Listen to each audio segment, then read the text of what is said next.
So anyway, I'm writing down all these things, the good and the bad. Well, I get to do this, I get to do that. And I'm writing, and I really am stressing out over this decision. And I got to the one thing all of a sudden I said, if I don't do this at the age of 23, I'll wonder my whole life what might have happened. Change is inevitable. Like every success happens because you changed something and it was a fear that was within you.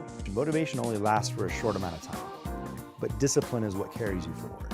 I can't do this on my own, period. Are you looking at your business in terms of emotion, or are you looking at your business in terms of what's practical? I still believe that America is the best country in the world. Where can a kid of immigrants with no education become a physician? This is Small Business Celebration, where we're celebrating small businesses for big breakthroughs. Welcome to another fantastic episode here on Small Business Celebration, and we're going to be talking about negotiations, intellectual control, and a whole variety of things, including the Visioneer Game. And our guest this week is Jim Shaw, the owner of JBS Productions. Welcome to Small Business Celebration. I'm so glad to be here. Thank you. And for Visioneers who don't know who are you, and what is it that you do? Well, I'm Jim Shaw. My company is JBS Productions, which is just my initials, and I've been doing jingles under that for 45 years now. A lot of things that you probably, when you hear it, say, oh, that irritating thing. Yeah. That earworm you can't get out of your head? He's the guy that did it. I can just imagine all the hate mail that's now going to start coming in. Yeah, oh yeah. Well, and give us some examples for those who are new to Bakersfield, new to Kern County, and not that familiar. Give us some examples of the jingles you've written. Well, for the people that live here, they'll probably remember in by 11, ready at 4, today cleaners. Right. We fix your feet, we fix your feet. It's the only thing we do at Stockfield Podiatry Group. Yeah. And how many jingles have you written? I think around 450. And that's local, regional, and some national. Really? Yeah. That's a lot of jingles. But it's spread over decades. Right. How many decades? 4.5. 4.5 decades. So I have to take my shoes off. 450 divided by 40. Yeah, right. It's about 100 per decade. So I'm averaging 10 a year. You got your start not here in Bakersfield, but you were born in Fresno? I was raised in Fresno. Okay. And yeah, I had a band there. This was nothing to do with jingles. Right. But I had my own band there in a TV show. And a local access TV show? Yes, I was doing, it's called Live at the Nashville West. What I thought I could do on this TV show was to sell an album. I could record an album and sell them off the TV and get another revenue stream. Right. And so I heard that Buck Owens in Bakersfield, California, 100 miles to the south, had a brand new state-of-the-art recording studio. Right. And I thought, well, this sounds good. So I took off down there to take a look at it, get the brochures, the rates, and figure it out. So that was in early 1970. Okay. And so I popped down there, and the day I got there, it was a little awkward because Buck was recording in the studio with the Buckaroos. So, but I was out there with the receptionist, getting the brochures, et cetera, not knowing that inside there was drama because he had hired a piano player that he had never tried before to play on the session, and it wasn't working. Oh no! They'd get halfway through the song and he'd make a mistake, and they're doing it over and over, and he's getting a little bit pushed out of shape. Right. Somebody said, you know, there's a piano player from Fresno out front. So like a bad B movie, right? Sure, right. So Buck comes banging through the front door out into the reception area, and I'm thinking, holy cow! He was like Garth Brooks at the time. He was a big star.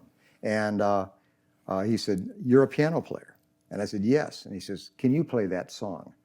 Well, I didn't know what song he's talking about. They're 2 rooms in, soundproof, right? Right. I don't know what they're doing. But so what do you say? I said, yeah. Right. You got the biggest star in the world barreling down on you, asking if you can play the song you've never heard of. What are you going to say?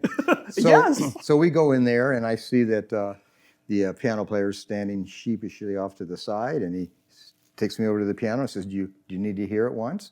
Do you need to run it down once? And I didn't bother to tell him. I have never heard it. Yes. I don't know what we're doing. The answer is always yes. So the song was called New Orleans, Cajun Queens, Mississippi River Boats, and it was a little complicated little chord progression, circle of fists, dun, dun, dun, dun. And I'm thinking, okay, I see the pattern, I see what we're doing here, no problem. We're in the key of G, da, da, da, okay. And then in the middle, it modulated to A flat, which wow. is like, Yeah. oh, now, you know. And that's where the previous piano player was probably Fell having apart, the fell apart every time right there. So, but I kind of figured out the formula, and somehow he said, "Are you ready to do it?" And I said, "Sure." And I got through it somehow. It didn't make any mistakes. So he said, "Can you stay for the rest of the session?" And I said, "Sure." So after the session, I did 3 more songs, and then he said, "Can you come on down and do more sessions?" And I was going to Fresno State College at the time and taking classes there, Right. and as well as playing 6 nights a week and in my TV show and all that stuff. But So let me get this straight. You were going to Fresno State. You had your TV show. You had your band that you were doing 6 nights a week. 6 nights a week, and then then you're coming down here. And how many sessions a week were you working for? About three-hour sessions plus the 2-hour drive each way. Back in the day when you were young and full of energy, and you could do all this. Well, and I at that point I started missing a lot of school, and a lot of guilt. Something had to give. A lot of guilt started kicking in then Right. because I always was smart enough to know that I didn't want to be a professional musician, flaky kind of Quote, a guy. Because unquote. musicians are like gunfighters. When they're 35 years, the young new guys are trying to pick them off, you know, Right. and you're not. You're getting older, and they know all the new songs, and the girls like them better, and you know. And I'm Right. thinking, by the time you're 50 years old, you're having a rough time, you know, paying the bills. Right. So I knew that I need to get my college degree, and here I am coming down here doing flaky music stuff. Right. And It'll never pan out. It'll never work. I thought, I want to do this. Right. And so I'd come down and do the recording sessions, and these are records that were going on national radio. Right. Yeah, pretty cool. Right. So I continued doing that and hadn't dealt with the college issue, and then until Buck offered me the Buckaroo job. Then all of a sudden, whoa, And now I got to make a decision. and the Buckaroos, that was Buck's backup band. We were the #1 country band in the United States, according to the awards shows. Wow. #1 band, and here I am stumbling into it. So the biggest country star in the world asked you to become a member of his band. Mm-hmm. From there, as a member of the Buckaroos, your career with the whole organization began to grow and develop. And you guys started traveling, and you started doing TV shows? Oh, we traveled from the get-go. The first week I started June 1st, 1970. That first weekend, we flew back to New York and did the Ed Sullivan Show. You know, Your yeah, first and so- gig on TV is the Ed Sullivan Show, first the thing. #1 show in the world. Yeah. So I mean, No yeah. pressure. Yeah. So it was definitely, we were flying high. Right. It was very fun, and we flew everywhere. By the way, we didn't have a bus, Right. so just a lot of airplanes. At what point did Hee Haw come around? Because He was already doing Hee Haw. Oh, okay. Hee Haw started. It was this 1969 summer replacement for the Smother Brothers show. Okay. And then it got its own slot. So I only missed the first half season of Hee Haw, and then I came in on the second half. So I was on 17 years of Hee Haw, which was 26 shows a year that we recorded in Nashville. Out of all of this, how did you get into writing jingles? I got into, in the next couple of years, I got more and more into helping Buck with the record production. Right. I had to hang around there at the studio, and he got trusting me in that he was teaching me how he liked to produce records, and he had a very commercial ear, and I was learning from that. And when we got the main track done, he might say to me, "Hey Jim, put the acoustic guitars on. You know what I want." And he'd leave the room and go back into his office. And so next thing you know, maybe within a year, I'm co-producing these records, and then he started handing me off various other acts we had, like Susan Ray, his son Buddy Allen, Tony Booth, and I started producing these people myself. Susan Ray was a very well-known country singer at that time, local, traveled with us, and had a couple big hits, LA International Airport, and some really big records. And a local car dealer came to her and said, "We'd like you to do a jingle It's going to be up, the production company's up in Fresno. Nobody does that in Bakersfield. Right. And we want you to go up there and do this jingle. And it was paid her well. I think they gave her a free car. And better. so she was insecure about that. And she was used to me being in the studio and helping her with the vocals and things. So she said, would you go with me to Fresno and hang out with me on this thing and help me? And I said, sure, because I was curious about the whole deal. Right. So I go in there, and it's pretty neat, you know. Bellride, Toyota, yeah. So anyway, Oh, sure, right. so I'm thinking, well, I didn't ever stop to think about this. You know, you're writing songs and producing music. Right. But when I was writing songs, I'm hoping somebody records it, and if they do it 6 months or 2 years later, Right. jingles are instant gratification. You know, you do it, it's on the air the next week. And you're driving around your car, you turn on the radio, go, hey, that's my thing. Oh, what? After a few years, I got where I look for doubles and triples and quadruples in a row. You That's know. 2 or 3 of jingles back to back. My jingle back to back. Yeah, and I'd say, yeah, I just got a triple. So I got back and started pondering that, and went out and found a couple clients, and I think that I did a local airline and a mobile home park, and started doing my own, and coming up with a bunch of various style musicians to Right. do the various styles. It wasn't all country. Right. It was pop or whatever. It was fun. It was enjoyable because I'm doing in different styles. I love to write. The kind of stuff I wrote was very commercial. Right. And so this worked out just fine. It's all about selling. Right. I mean, to me, when I'm writing a jingle, I'm selling the business. Right. I'm trying to come up with this hook and this thing when people put together a radio or a TV spot, a business owner does. Mm-hmm. And they get out there and they say it's a radio spot and it's got the talking head on it, you know, hey, come on down, da da da da da da da da. Here, da da da. They get the thing on the radio a bunch of times, and someone says, hey, they say, hey, did you hear my spot on the radio? And I said, well, I don't know if I did or not. Well, people aren't really always paying attention. Right. So my thought was the jingle doesn't make your head spin around and say, oh, listen to that. But if that happens, that's gravy. That's a bonus. Right. But in the background, this little song, you know, we treat your feet. It's Right. carving that little hook, the hook, Right. the hook, the hook. Right. One day, they don't need someone. I told the podiatrist the jingle. I said, when you're telling them that you are a podiatrist and you can help their feet, most people are saying, oh, that's fine, okay, whatever, because their feet don't hurt. Right. But when I want them to jump out of bed and go, ow, who are those people that treat feet? And Brilliant. so you might have noticed a little confusion there, by the way. I said fix at first. The original jingle was, we fix your feet. It's the only thing we do at Stockdale Podiatry. We fix your feet. Right. All the podiatrists went to the board, the medical board, and sued and said he cease and desist because they hated he was advertising and it was working. So he says, I have to take it off because I can't promise to fix your feet. Right. Sometimes you can't. Right. And I said, well, let me think about this. And you changed And it so we to- went back and I got the singers and we treat your feet. Right. And he said, well, won't everybody notice? And I said, I don't think so. Because the music is still The the same. music's the same, the melody's the same. Right. It just went from fixed, which was, alliteration, to a rhyme. Right. Treat feet. So I mean, it was smooth and it worked. And sometimes the second time around's better than the first. And then he opened branches here, Las Vegas, up north. I did 6 or 8 different versions of that Right. for all of his cities.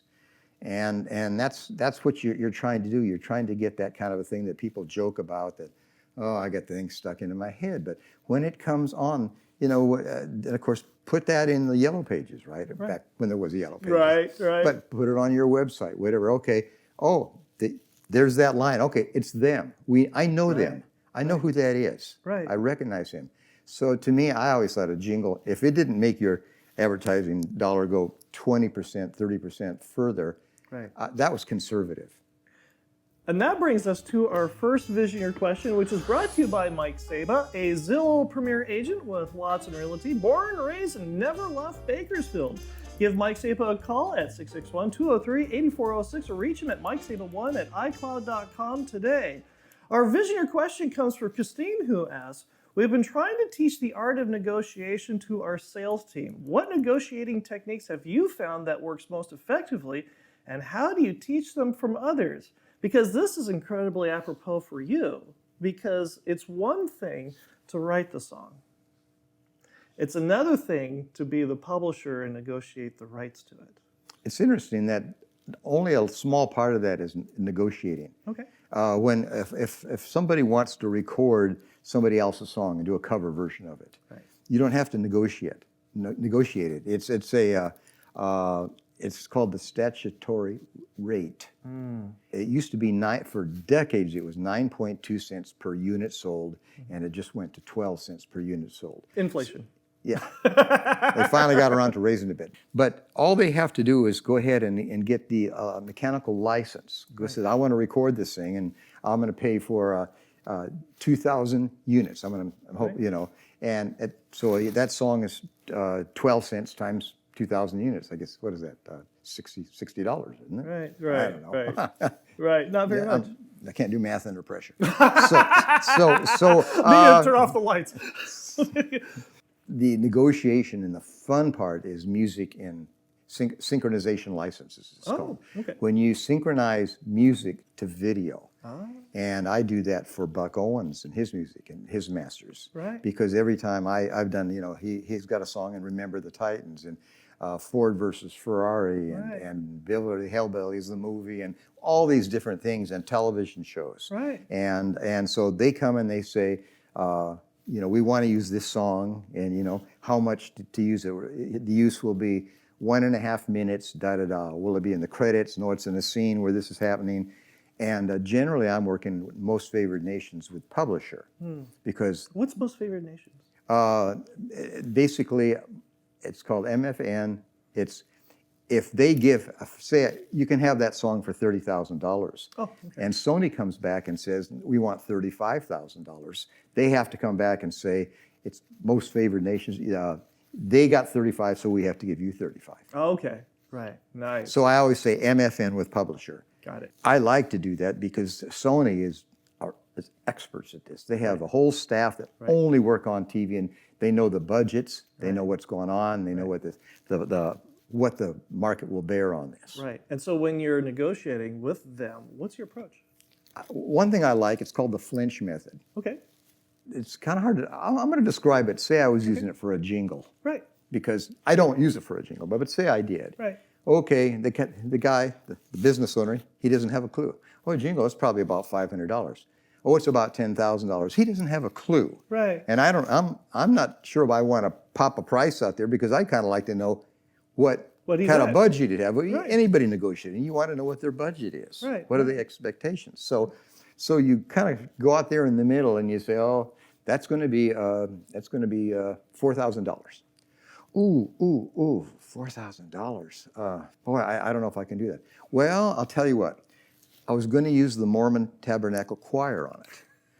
But I guess I could probably just use some regular jingle singers and probably do it for $2,500.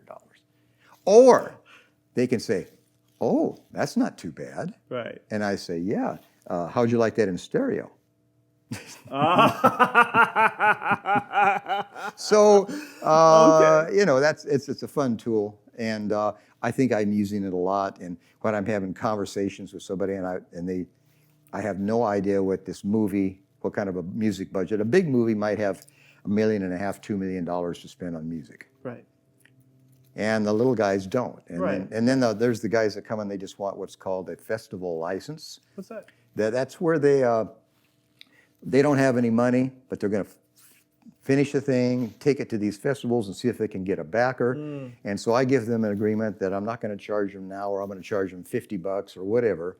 But we got that if they get a deal, we're going to come back and we're going to negotiate a fair market value at that time. And now it's time for the Visioneer Game. Now, Visioneers, if you've never experienced this on our show before, this is the way that it works. I have a random word generator here on my phone. I have no idea what the word is that it generates. And I have to take this word and give it to Jim, our guest. And Jim has to take this word and somehow associate it with his business. Are you ready? We'll see. Okay, our first word is rumor. Rumor. That's interesting. I think I could definitely associate that to jingles, because what you really want to do is you want to get a buzz. You want to get a buzz going, which is probably what a rumor's really good at, right? Sure. And so now, I'll have to ponder that. Maybe there's some way to, to incorporate that into a jingle. There you go. Love it. Well done. First one. Yeah, first okay, score. we're good. We're on our first one. Okay. Our second one is fish. And no, you can't talk about the fish tank behind you. No, it's well, I love the old thing, feed a man a fish or teach a man to fish. Right. But I've never done a fish jingle. Well, there's a throw out. If anybody out there has got a business that sells fish, Jim's your guy. I'm your guy. That's right. Yeah. I'm sorry I can't help you on the fish one. Oh, I think you answered it just nicely. Okay. And the last word is qualify. Qualify. Okay. That's not anything to do with my business. Nobody's signing up for a loan or anything like that kind of qualifying. But I do think that's interesting that a lot of times if somebody wants a jingle, in a sense, I'll be qualifying them in that I see what they're doing, I see what their budget is, they're doing a little bit and they're spending $400 or $500 a year on this and a few $100s are on that and everything. And I say, you know what? I'm going to eat up your budget for about 4 or 5 years. And I think just take that money and go and keep doing what you're doing. Right. You're not ready to get a jingle yet. When you get up in a different level, then we're ready. Then we can start growing you. You've qualified the customer. Yeah, in a sense. That happens sometimes. Sure. Well, congratulations. You got all 3 right. Well done, Okay, you. okay. Good for you. Well, and part of that qualification process is when you come in and you hire another employee that comes in, because the organization has many, many employees. And yet at some point, you have to do like what Buck did with you and say it's okay to do other things. Because Buck gave you the opportunity to open your own business and do other interests outside of what he was employing you to do, did he not? This was strictly a Buck personal thing. Oh. This company was all Buck. Yeah. I mean, it was definitely a private company, Right. and it's personality driven, and it's Buck Owens. His sister helped him, his nephew helped him, his sons were in the business, Right. but it was Buck. Right. And so Buck was very creative, liked to do everything. When I was started with him, we had our own, it's called Celebrity Travel. We had our own Right. travel agency that did the bookings. We had our own graphics company. Right. So he'd do something, he'd open a business and stuff. Right. And he was just like, so he was all over that. He had a shopper magazine and later on camera ads, and Right. we had printing presses over on the other side of the freeway there. So he got into all sorts of stuff, and he always called it, okay, Jim, you're going to get another hat to wear. Congratulations. I just bought a TV station. Now you're going to have to, and you need to go over there and see who we need to keep and who we need to get, learn Right. what's going on over there. And so it was very stimulated. And he very often said to me, he says, how lucky are we? We get just to do all sorts of different variety of things. Nothing's ever boring. And, Right? And and I said to myself, yeah, and sometimes it's terrifying. but I didn't. But so that was his personality. So when I'm out there doing my other thing, investing in another business, or doing the jingle thing, or the real estate stuff, or the various things that I did outside, he had no problem with that as long as I did my job. And I'm one of those guys that learned a long time ago, and I told my kids, you just come 5 minutes early and stay later than everybody else, Right. and get the job done. Just get it done. Just out of curiosity, what was your degree in at Fresno? Industrial technology, a form of engineering. Okay, all right. And my dad was a contractor, and I didn't want to go into the business with him, but I thought that's kind of neat. Maybe I'll do that. When you were traveling back and forth, did you ever complete your degree? I dropped out with 96 units. See, when he said, you're going to join the Buckaroos, would you like? I had to move to Bakersfield. Right. And it's like, it was so funny. He invites me down to have a meeting with him. And I didn't know what it was, but I knew it was possibly something important. Right. It's not a session. I want to talk. Right. So he and Don Rich, the band leader, met me in the control room. I had worn a suit. I put a suit on and a tie. And later on, I kind of wondered, at one point, I think it might have been like, what's this guy doing? Turns out, he really liked that. He was always liked his salespeople he said, you got to dress like money. Right. So it turned out to be a good move. Perfect. Because that means I'm not just your average musician, right? Right. But anyway, he told me, here's what the deal is. Here's your salary. Here's the insurance. Here's the perks. Here's what you get all your recording sessions. You get your TV shows paid as. He listed it all down what you're going to get. He owned me for 150 concerts a year on that salary, and doing the ranch show and a few things, and laid it all out. And then he finally said, now, he says, I want you to, I don't want you to decide now. I want you just to go ahead, think about this, and come back and see if you want the job. And it's funny, later on, I became very close to Buck, and I knew him very well. Right. And I realized that the correct answer was, I don't need to think about anything. Right. Thank you, but I'll take it. Right. But I said, okay, I'll think about it. He probably went, huh? But I went home and got the old legal pad with the line down the middle. Right. I'm dropping out of college. I'm going to be a flaky musician. So anyway, I'm writing down all these things, the good and the bad. Well, I get to do this, I get to do that. And I'm writing, and I really am stressing out over this decision. And I got to the one thing all of a sudden, I said, if I don't do this at the age of 23, I'll wonder my whole life what might have happened. And I thought, there it is right there. Because of that, I have to do it. And I didn't know I was going to be here my whole life. That was 53 years ago. And I didn't know I was going to wear a whole bunch of other hats and go on this journey and do all these neat things. And it was never going to end. And that brings us to our second Visioneer question, which is brought to you by Mike Sabo, a Zillow Premier Agent with Watson Realty, selling Bakersfield homes since 1992. Give Mike Sabo a call at 661-203-8406 or reach him at mikesabo1@icloud.com today. And I'm loving this Visioneer question because where this is going to go is absolutely a lot of fun. Visioneer Brian asks, maintaining control of what is intellectually yours goes beyond the patent or copyright. How do you keep an eye on what's legally yours without spending a fortune on attorneys to do it for you? Well, and hopefully, if you do everything correctly, you get your copyrights, you dot all your I's and cross your T's. You're not going to have that issue. But if someone's wants to steal something, you might end up with an attorney.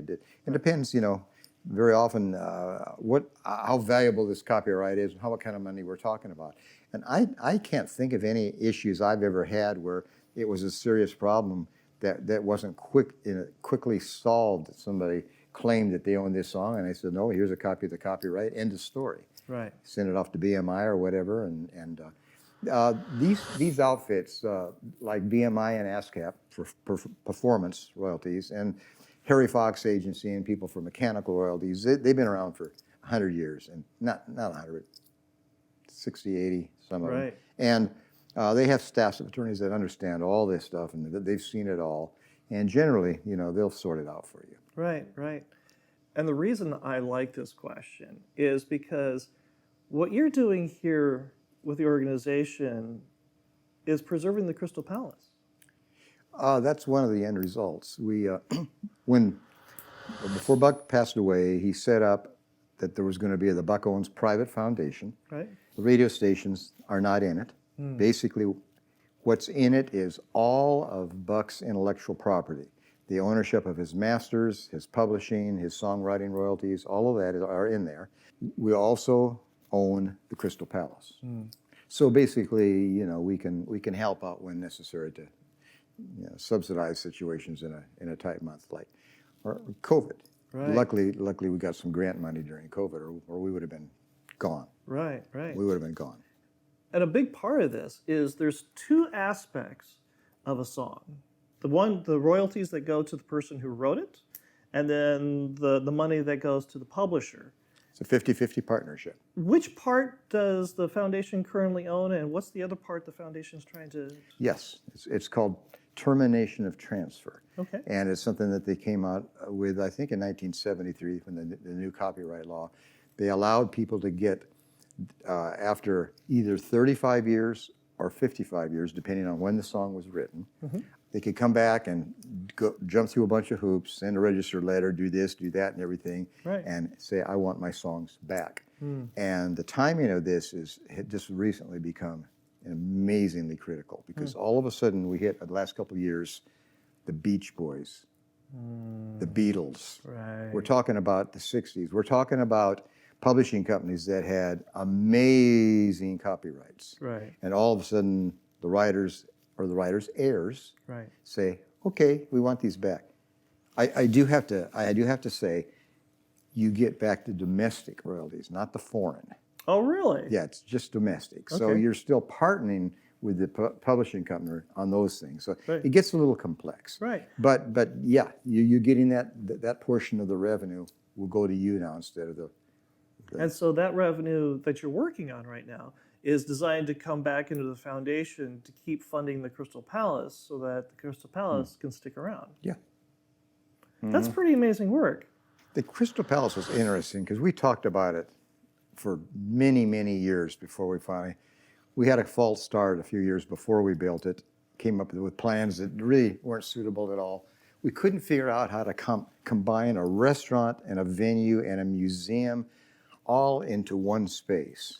It sounds like what's so hard about that? It doesn't look that complicated, but before that, if you went to the Hard Rock Cafe, the show was in another door off to the side, in the showroom, or the House of Blues. It wasn't folded in like this, and so we had to come up with a look. Thus, the Knott's Berry Farm kind of a look with all the facades and things, with the windows inside where the memorabilia live. And this was all came from myself and Terry Christopherson, who was the guitar player, a steel player at that time with the Buckaroos. Buck was always about promoting from within. He always wanted his own people that weren't experts because he trusted them. And they figured they'll learn. So in 1994, he said, okay, Terry and Jim, I want you to watch over the architect and the builder and get this thing built.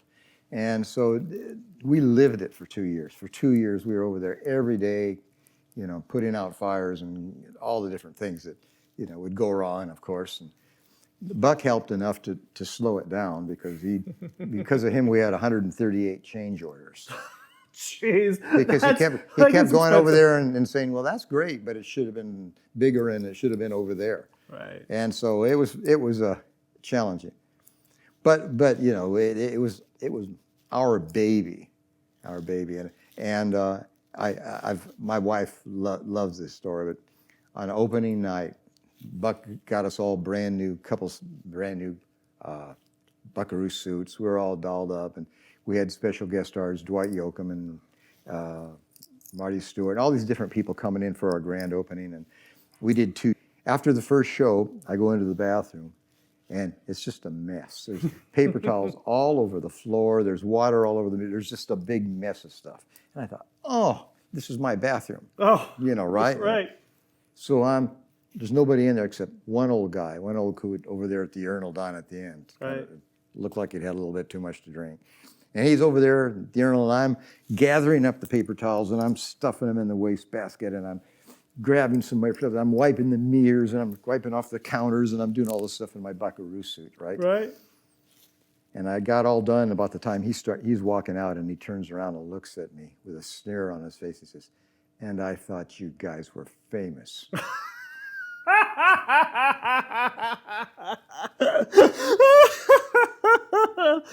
I guess it's better to be famous than infamous, I suppose. But you have to understand that what I did there was exactly what Buck would have wanted me to do and knew I would do. And the people who work for him. I mean, if you're walking through the parking lot and you see a paper cup over there, you go out of your way and you pick it up and you go to it and you put it in the trash when you come into this building. And I tell you, one time I went and picked up a little trash on the way back. He was in the office looking out the window, and he came in, and this was about 30 years ago, handed me $500. He said, I really appreciate you, and handed me $500 for picking up trash. But he was like that. Among the songs that you've written, you wrote a song for a Netflix movie. No, I published a song for Okay. It was 25 years ago. There was a guy in the music business on a publishing company and owed me a bunch of money. I did a bunch of production work, and he felt guilty about it. Good guy, good friend. Right. And he says, "I'm going to give you this song, to publish it on this song, called the Goo Goo Muck." And I'm thinking, My wife and loves that song. and I'm thinking, okay, magic beans, right? Right, and sure. So anyway, I said, Little oh, did you okay. know. So anyway, it had been recorded by the Cramps, and $50 or $100 a year came in on it. And he said, Right. eventually in 20, 30 years, you'll get your money back I owe you. Right. I said, okay, you don't have to do this, but fine. And then he passed away. I guess it was about a year and a half ago. There was a new show called Wednesday, Right. Jenna Ortega on Netflix. And on the, I think, 4th episode, she goes to a prom or a dance. Everybody's dressed in black and white, and she does this crazy Right, dance. And right. the director, Tim Burton, had got in touch with me and wanted to license the song by the Cramps, Right. the Goo Goo Muck. Right. And so I did, and it was a substantial amount of money. Right. And I thought, that's cool. That's a one-shot deal. Right. And but then it went viral, and I've done that. There's a Hallmark Christmas tree ornament and plush toys, and it just keeps on giving. And I had to jump through all sorts of hoops to find the heirs of the writers. It took me forever, and I finally got it all sorted out, because I'd accumulated, several $100s, but no feeling of urgency. I figured someday I'll figure this out, Right. and get the money to them. Right. And but then all of a sudden, I needed to find him. So Those magic beans actually yeah, grew. I know. Who would have thought? Well, Jim, this has been a real privilege. Thank you for joining us here on Small Business Celebration. Oh, it was a lot of fun. Thank you. And if Visioneers want to get in touch with you, how do Oh they yeah. do that? Jim Shaw. I don't have a website, but my cell is 661-599-5781, Email? and jshaw@buckowens.com. Wonderful. Well, JSHAW. So that's an easy one. there it is. It's all perfectly easy. Well, and if you enjoy Small Business Celebration, go ahead and like, subscribe, notify, and leave a comment. Say something wonderful about Jim and Crystal Palace and Buck Owens, and we'll be right back with our final thought. Visioneers, yes, we have a blog. Yes, we finally entered the 19th century, or I guess it's 20th century now. So check it out at smallbusinesscelebration.com/blog and get more insights, more ideas, more thoughts about the show that doesn't appear on the show at smallbusinesscelebration.com/blog today. The rule of thirds. The other day I was talking with a Visioneer friend of mine, and he looked at me and he said, "Michael, you look a little tired." And I admitted to him that not only was I tired, I was exhausted and actually kind of depressed at the same time. And at that point, I just started unloading him. I started whining and complaining and venting. And by the time I got done, I looked at him and I noticed that he had a rather sheepish, wry grin on his face. And I knew what was coming, because he's one of these guys. He's going to give you advice whether you want it or not, and all I wanted to do was vent and complain. So I steeled myself, and he smiled and he said, "Michael, it's the rule of thirds." And I asked him, "Rule of thirds?" He said, "Yeah, in business as in life, about a third of your time you're going to be tired, exhausted, and depressed. And this is perfectly normal. But the thing that's going to be great about this is at some point you're going to be high and ecstatic and over the moon, and everything is going to be absolutely wonderful." He said, "But try not to stay too long in that spot, because inevitably if you do, you're going to come crashing down. And you want to move as quickly as you can into the third phase, which is everything is just floating along. Everything is just hunky-dory. Everything is just as it should be. But this is the most dangerous place of all, Because if you spend too much time there, you're not growing. And if you're not growing, you're dying. It's known as the rule of thirds. I hope you enjoyed our conversation with Jim Shaw, and I hope you learned something that you can use today to grow a strong and profitable business. And we'll see you here again next week when we celebrate another small business making a big breakthrough. What do songwriters compose in bed? Anytime I'm working on a project, my wife laughs. I get a couple pieces of paper and I put them out in the kitchen with a pencil, blank pieces of typing paper, and she knows that that's in the middle of the night. I can run out there and I can scrawl in the dark. I don't even have to see what I'm doing. I can generally read it the next morning, but I come up with that perfect line. And so it's like you're composing sheet music in bed. Well, these are usually lyrics. Yeah. I've got another dad joke for you here, because I like to start off with bad dad jokes here. Why did the failed opera singer become a pirate? Obviously, I had no clue. Well, so she could finally hit the high seas. Oh, no. What kind of pictures do lobsters take? Go for it. Shelfies. Shelfies. I had to. The fish tank is right behind you. Yeah, okay. Shall we start with the show? Yes. Let's do Okay, it. you thought we were already starting. All right.